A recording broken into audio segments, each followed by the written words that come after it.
Hello and welcome to the FlexPro YouTube channel. If you're new here, be sure to subscribe. And as always, let us know in the comments down below what you guys want to see next. So as you guys know, over the past few months, we've discussed a lot of crazy diets, some very popular ones, some not so popular. Today, we're going to break down the cabbage soup diet. Obviously, this is not going to be nearly as popular as things like the keto or paleo diets, but we want to break down if this is actually something beneficial for you, if it's something that you could see yourself implementing, and the pros and cons of it. So without further ado, let's hop into it.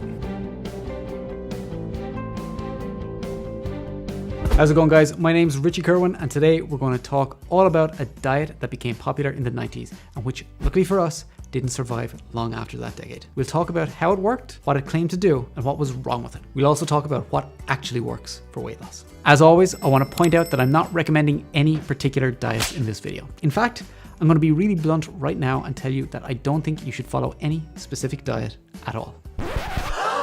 You can follow sensible nutrition guidelines and eat well without putting a name on your diet. Now, with that said, let's get started. So believe it or not, and I actually find it really hard to believe or understand myself, this diet has been around for a long time and seems to get a little resurgence every now and then. One of its most recent resurgences was back in the 90s when it appeared in magazines like Cosmopolitan and Gentleman's Quarterly, now known as GQ. So it's really hard to say who actually invented the diet, although one of the most popular versions of it was written by Margaret Danbrot. The one thing I can guarantee you is that this diet was not created by a nutritionist. Amazingly, the diet was apparently formerly used at some very famous hospitals, like the Mayo Clinic, but I can't find any actual proof for that online, so take it with a pinch of salt. The big claim of the diet was that it could help you to lose 10 pounds, that's nearly 5 kilos, in just 7 days. So, the whole diet was based around, surprisingly enough, cabbage soup, which you were supposed to make in a big batch at the start of the week, and you could have as much as you wanted, whenever you wanted. Now, in fairness to the diet, the soup wasn't just cabbage, water, and salt. It had some other ingredients like onions, green peppers, tomatoes, celery, even carrots, mushrooms, and vegetable stock. So it might have had a little bit of flavor. You were supposed to simmer it for anything from 45 minutes to 2 hours, depending on the recipe you find. Either way, you're getting some pretty mushy vegetables. But just before you start thinking you can only have cabbage soup on the diet, I can tell you that you would be wrong. It actually comes with a whole 7-day diet plan, which looks a little something like this. Day 1, cabbage soup and raw fruit, but not bananas. Why does everybody hate bananas? Day 2, cabbage soup and raw or cooked vegetables, but not potatoes. So many potato haters out there. Day 3, cabbage soup and raw fruit and vegetables, but not bananas or potatoes. Day 4, cabbage soup, skim milk, and as many as 8 bananas. I literally can't with this diet. Day 5, cabbage soup, 6 tomatoes, and beef. Day 6, cabbage soup. Again, unlimited beef and unlimited vegetables, excluding potatoes. And day 7, cabbage soup, brown rice, and sugar-free juice. Doesn't that just sound wonderful? According to an actual research review of fad diets, the cabbage soup diet provides a lot fewer than 1,000 calories a day for the first 3 days. About 1,000 or more calories on days 4 and 7, and a little over 1,200 calories on days 5 and 6. This is a very low calorie diet. And if you're thinking that this diet is just too hard to stick to, don't worry, it actually discourages you from exercising, which makes everything better, right? Okay, let's talk about everything that's wrong with this diet. First off, it's a diet that sells itself on helping you to lose 10 pounds in a week. There seems to be a serious problem with many people who are trying to lose weight in the modern world, in that most of them want to lose all that weight straight away. Rapid weight loss seems to be everybody's goal. But as someone who has both lost a considerable amount of weight myself, and someone who has worked with a lot of people to help them lose weight, let me tell you that slow and steady weight loss approaches are probably going to be a lot more effective in the long term. Slower weight loss gives people the opportunity to build the habits that they need for long-term weight maintenance. Slower weight loss also doesn't restrict people so much that they get to a point where they can't stand their diet anymore and go on an epic binge which only ends in them feeling worse about themselves. Even if the diet does promise to help someone lose 10 pounds in a week, I can guarantee you that it is not 10 pounds of fat. A lot of that weight is going to be water weight that people lose because this is basically a very low carbohydrate diet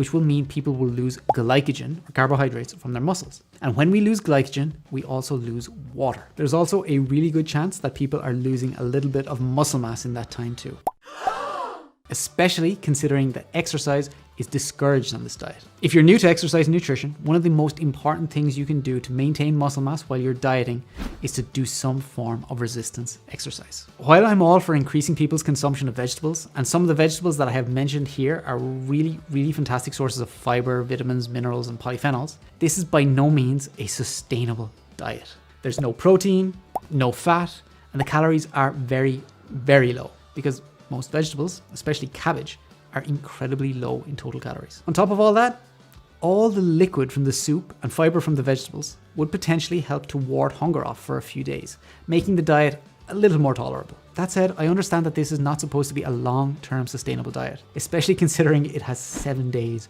written in its tagline. Unfortunately, this is just another example of a hyper-restrictive diet that will inevitably end in somebody having a really crappy relationship with food, and potentially with vegetables too. I think the massive focus on extreme diets and quick fixes is one of the biggest flaws of the diet industry. Unfortunately, people want everything now, and diets that promise quick results often sell well. And as if you needed any further reason to not do this diet, one of the commonly noted side effects is flatulence.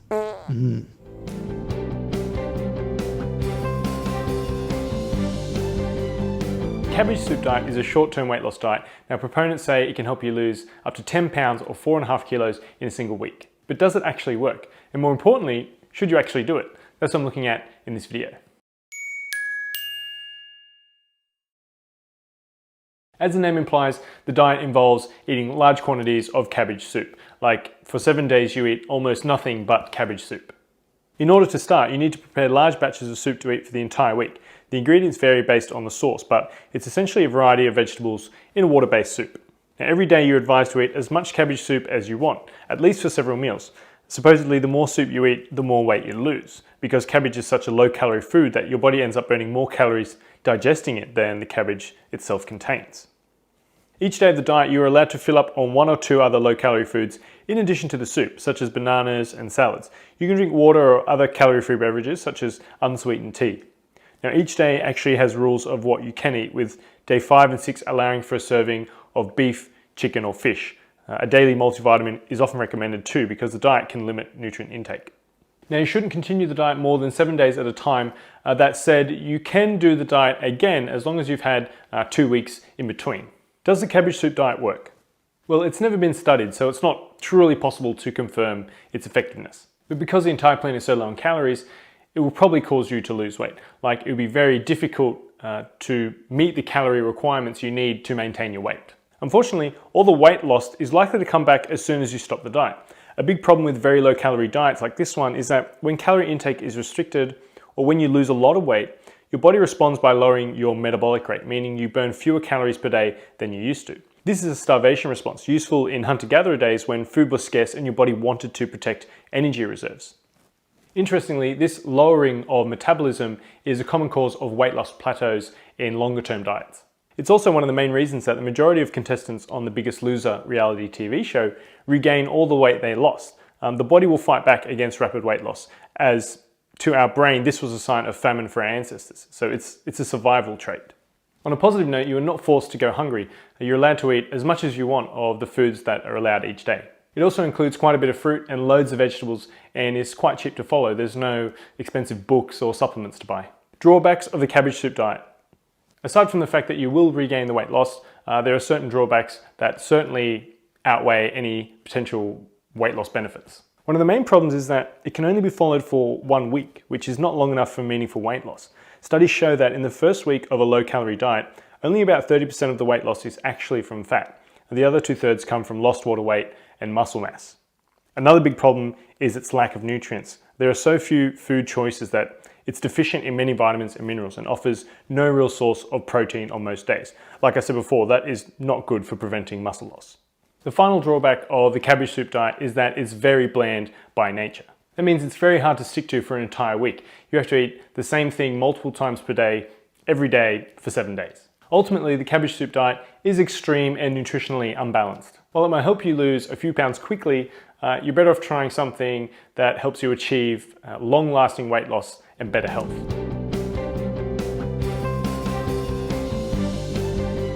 I have been doing this for about 2 days now. I am pretty hungry. This is mostly my fault because I didn't have enough fruits and vegetables for the first 2 days. I just went to the grocery store, so now I'm stocked up. You shouldn't really have to be hungry because you're allowed to eat as much of the fruits and vegetables as you want and as much as the soup as you want. But I mean, I'm pretty tired of the soup and it's only day 2. So I would just eat different fruits and vegetables because I like eating that. But I'm pretty hungry. I would definitely recommend drinking water because I am noticing that I'm feeling a little bit lightheaded. I think that's just my body getting acclimated to it right now. But other than that, I do feel good. I feel like I have energy. I feel like my body is cleansing itself. My stomach feels good.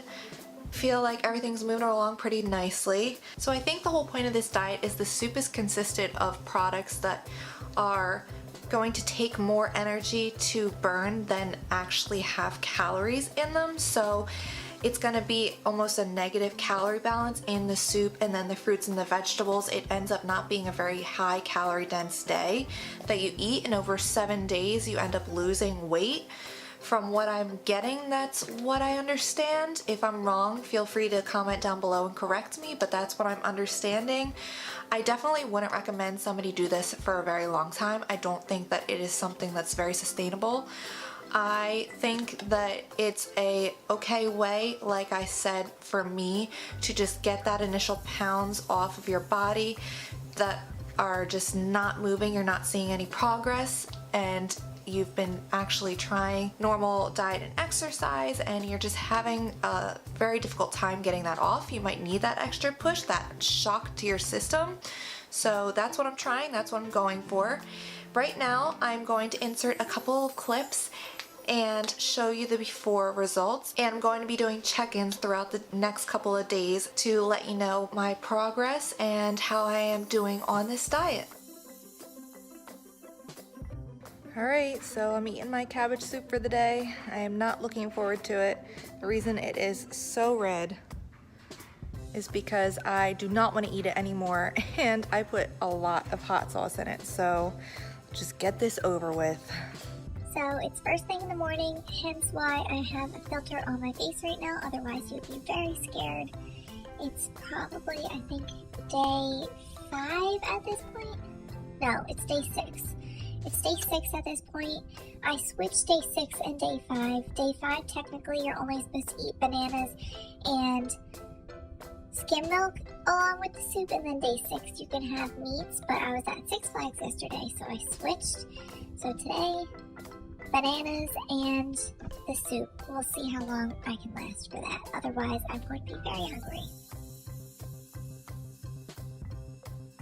Alright, I am back. And sorry that I look kind of disheveled. I just got back from work, but I wanted to make sure that I put a kind of final thoughts about how I thought that this diet went. And I just finished it yesterday, so I didn't want too many days to go by without me putting a kind of what I was feeling video in here for you guys. So would I recommend this diet? To be honest, I don't think so. It was very, very difficult. Within the first 4 days were definitely the hardest days. And within those days, there were times that I thought I was going to be sick. I was so hungry, which is definitely not good. Definitely would never recommend anyone feel that way. After those 4 days, I was used to the diet. That's when you were allowed to eat kind of more filling foods, bananas, protein. So then I found that it was getting a lot easier. So after that, it was a lot better of a time, better of an experience. So I mean, I don't know if I would recommend it for anyone to do. Definitely not for long term. I would definitely not recommend somebody to stay on this for longer than a week. I did say that I would lose pounds, maybe like 4 or 5 pounds. It's kind of hard to say because last night I did go out for my brother's 21st birthday. We just had a family dinner. So I think that after doing all that for a week and then having Budokan food for the last meal of the diet kind of crushed it and I gained a little bit back, but I still did lose weight, but definitely not as much as I was hoping or just expecting from some other people's results. So I don't really think that it was worth the amount of effort and the pain that it was. But I mean, I did lose some weight, and that was kind of my biggest issue, was that I've been trying to diet, I've been trying to exercise, and by diet I mean eating good whole foods, watching my calories, watching my macros, doing everything that I should be doing with exercise, and I haven't been able to lose weight. So I mean, if this did make me lose weight, maybe it was the push that my body needed to realize, hey, this is what we gotta start doing. And I will also say that it made it a lot easier for me to now start eating even healthier than I was. I ate a lot of fruits and vegetables during this diet, and now I'm just kind of used to snacking on fruits and vegetables. So I just decided to cut grains out of my diet completely. I was eating them before, but not a lot, but now I realize that they're not something that I even need, so I'm just not gonna eat them. So I'm not even gonna eat any grains, which will kind of end up in a low carb diet. So I'm gonna see how that goes. I am gonna insert a redo of my pictures.